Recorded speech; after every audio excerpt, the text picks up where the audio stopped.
Cricket বিশ্বে আপনাদেরকে আলোকিত করেছে, বাংলাদেশকে আলোকিত করেছে মুস্তাফিজ, তাই না?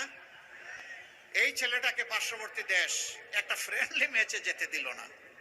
দেশের প্রতি, ক্রিকেটের প্রতি এটা চরম অপমান।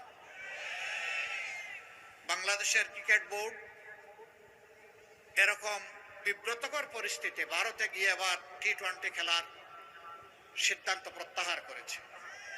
দাবি ছিল যে এই খেলাটা শ্রীলঙ্কায় হোক, আমরা যাব।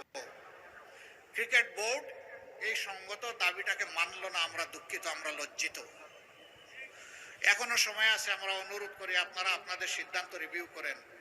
এরকম দুনিয়ার বহু দেশে ইতিহাস আছে, বিশ্বকাপ হয়েছে, কোনো একটা দল ইনসিকিউর অথবা ইনসাল্ট ফিল করেছে, সে বলেছে আমরা ওই দেশে গিয়ে খেলবো না, পার্শ্ববর্তী দেশের ভেন্যুতে আমরা খেলবো। সেই দেশ নির্ধারণ করা হয়েছে। যদি অন্যদের জন্য তাই করা হয়, বাংলাদেশের জন্য কেন করা হবে না?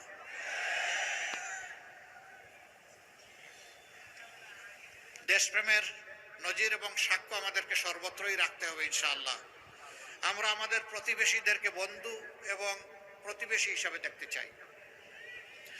আমরা তাদের সাথে উত্তম আচরণ করতে চাই, কিন্তু আমরা তাদের কাছ থেকেও উত্তম আচরণ চাই।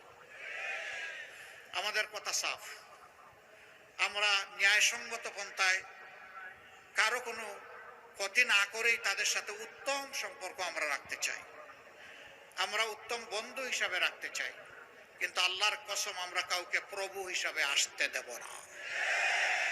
প্রভু আমাদের একজন, আল্লাহ রাব্বুল আলামিন, এর বাইরে আমাদের কোনো প্রভু নাই। এই ব্যাপারে আমরা আপোষহীন। আমরা আশা করি আমাদের এই বিষয়টা মর্যাদার চৌকে